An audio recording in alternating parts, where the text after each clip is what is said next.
سەرەتا پیرۆزبایی جەژنی ڕەمەزان لە تەواوی مسلمانان گیان و کوردستانەکەین بە هیوادارین ڕۆژانی جەژن بێت تەمایی خۆشی و خۆشگوزەرانی بۆ میلەتەکەمان. وەڵی خۆی ئەم حاڵەتانە حاڵەتێکی زۆر زۆر چاکە ئەگەر بێت و ئێمە زیینوی کەینەوە ئەم پەیوەندی کۆمەڵایەتیانە بەڕاستی هەم لە ڕووی دینیەوە هەم لە ڕووی ئەخلاقیەوە هەم لە ڕووی هەموو ڕوەکانەوە نیە سوودێکی زۆر زۆر باشێ بێ.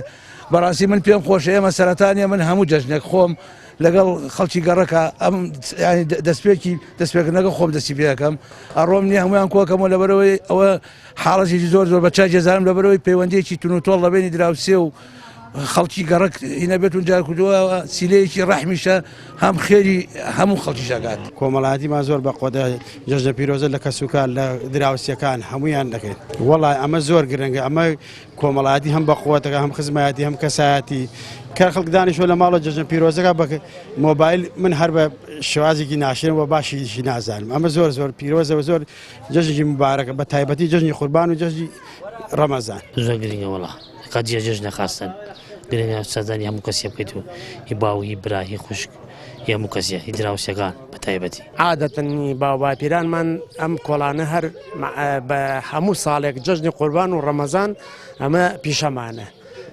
دەستخۆشیش لێوەیەکەن و یاخوا بەخێ بێن سەرچاو.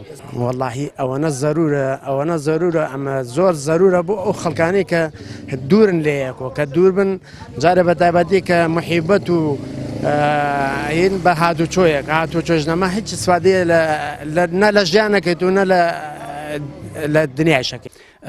الحەمدولله وەکو عرفێکی کوردەواری مسلمانانە شتێکی جوان بوو، شتێکی وەکو جاران هەرچۆن لە لادەیە خزم و کەسوکار قەوم و ئەقرەبا جەژنیان بەڕێوە برد لێرە شەرعینیشت هیچ بێگانەی و ئەم لەولای پێوە دیار نییە، هیچ غەریبەی پێوە دیار نییە، هەموو چینە لا یەکتری ئەوە خزمانی نەورۆڵیە و خزمانی شەمێرانیە خزمانی هەورامیە هەر هەمووی وەکو یەک وەکو مسلمانە چین لا یەکتری و جەژنە پیرۆزەک.